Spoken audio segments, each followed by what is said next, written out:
Hello, welcome to the self-learning platform by Dr. Sushma Singh. Today we start Unit 6 Hinduism, Swami Vivekanand and Shri Aurobindo Ghosh.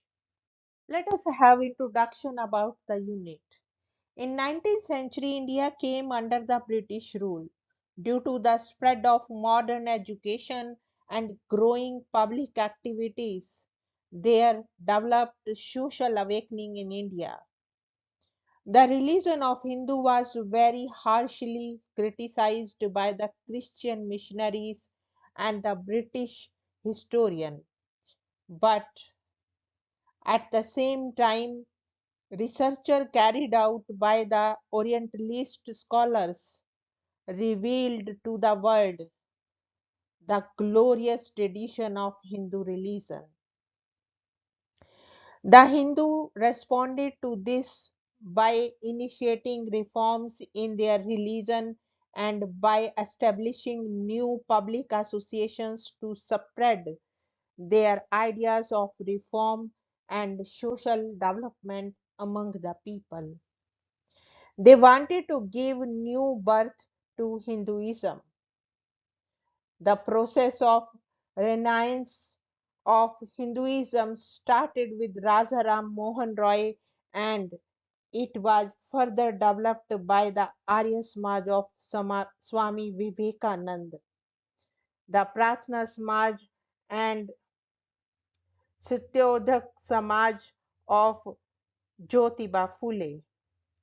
Shri Ramakrishna Mission, founded by Swami Vivekanand, played a key role in renaissance and reformation of Hindu society. There was a new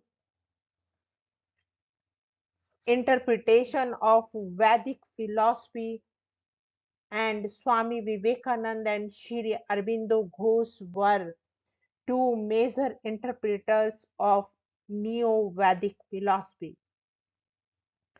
They were of the opinion that Neo Vedic philosophy would increase cultural strength of Hinduism and pave the way for the growth of nationalism in modern India. They interpreted Indian nationalism in the context of reformation and rejuvenation of Hinduism. Now, the next point is Renaissance of Hinduism and then role of Sri Ramakrishna Mission. Ramakrishna Mission played a key role in the renaissance of Hinduism. It was established by Swami Vivekanand. It was named after his teacher Sri Ramakrishna Paramhansa. Ramakrishna 1836 to 86 was a son of soil and never lost his rustic simplicity. He was a mystic who preached selfless devotion of God and ultimate absorption in Him. He personified the rebirth of ancient tradition in the midst of growing westernization. He preached the people to follow the path of selfless devotion and claimed that service of man was service of God. He asked his disciples to live pure life, free of passions, desires, hatreds, and pride. He condemned no one and saw good in all. It was his firm belief that the religions of the world were not contradictory but were various phases of one eternal religion. His disciple Swami Vivekanand established the Ramakrishna Mission to serve the people. He wanted to find a new path of progress for Hinduism because he was not happy with the reform movement as they were initiations of the Western methods. He had three alternatives before him. First, to follow the path shown by Raja Ram Mohan Rai and join Brahma Samaj. Secondly, to follow the path of total renunciation and go to Himalaya to attain the goal of liberation. Thirdly, to follow the path of service to the society and to create social awakening in the mind of the people about resuccession of the Indian society.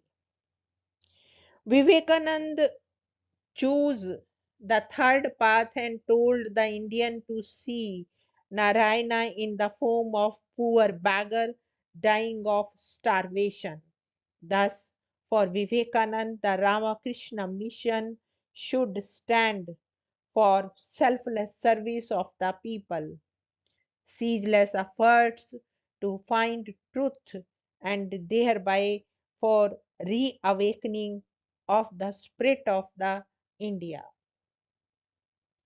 During Vivekanand's lifetime and after his death, Sri Ramakrishna Mission played a key role in the renaissance of Hinduism.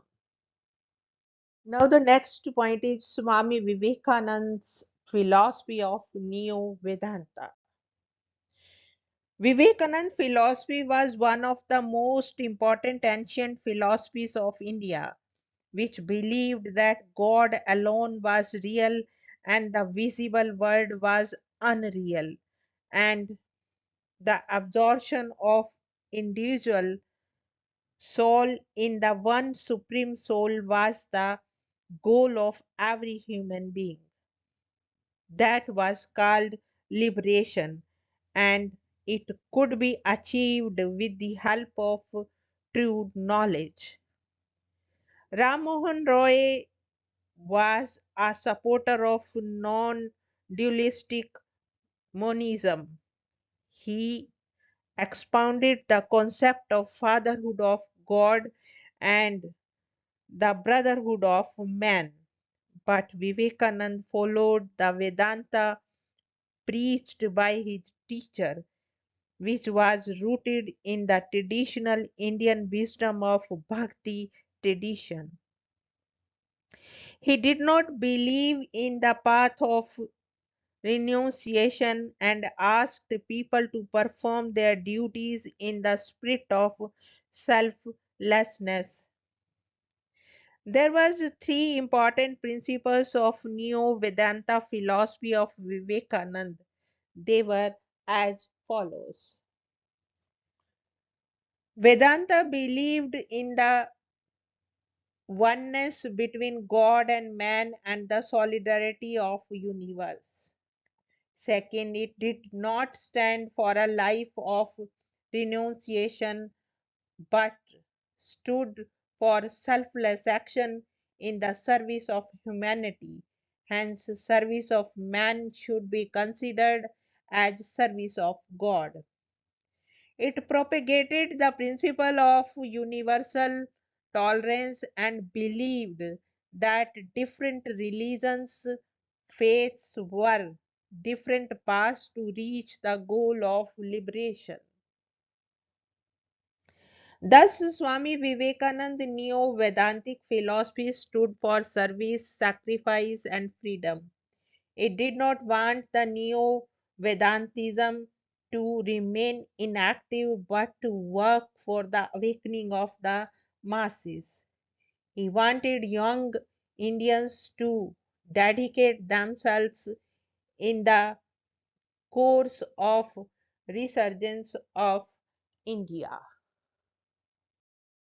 Now we want to wind up this lecture and thank you so much for your attention.